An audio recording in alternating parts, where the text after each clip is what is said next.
好来，乡亲啊，继续甲镜头锁等来国内来看这个新竹市长高虹安，因为涉嫌诈领助理费，一审被判刑7年4个月。高等法院早起第2届开庭，高虹安现身出庭，伊嘛是这波大罢免唯一互罢免的县市首长。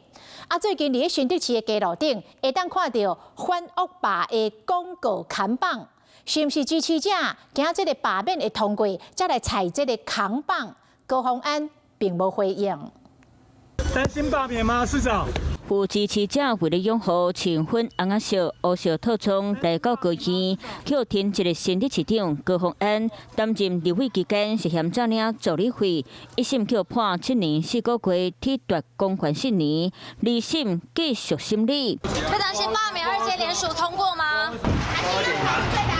面对开庭记录，高虹安无加讲，却问到敏感罢免的问题，嘛是同款点无信。高院进前暂停审理申请释宪，却宪法法庭裁定无受理。同一个时间，高虹安来挂高标，唔爱开庭，该面对公民团体罢免的危机。高虹安男友爱车到庭市府公务车位，棒球场发了48篇新闻5次记者会，2年过了会改善完成。他罢免理由真太充足了。罢免团体伫咧社群推广全面开讲。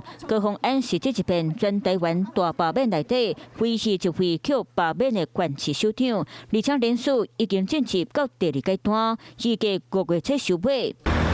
面对新竹市先罢免开始倒大算节，高虹安的支持者敢若烦恼第2阶段罢免的通过，伫咧新竹真侪路口采反恶霸看板，爱市民对罢免案投下反对，嘛将高虹安市政诉求写伫咧顶的。解除金人是想要出国吗？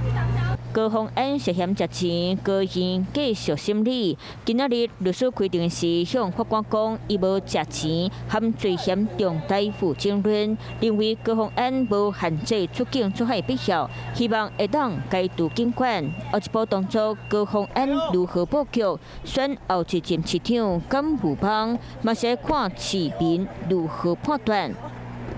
Hello， 我是张新文。想要抢先掌握最及时的新闻资讯吗？赶快订阅、按赞、开启小铃铛，锁定华视新闻 YouTube 频道。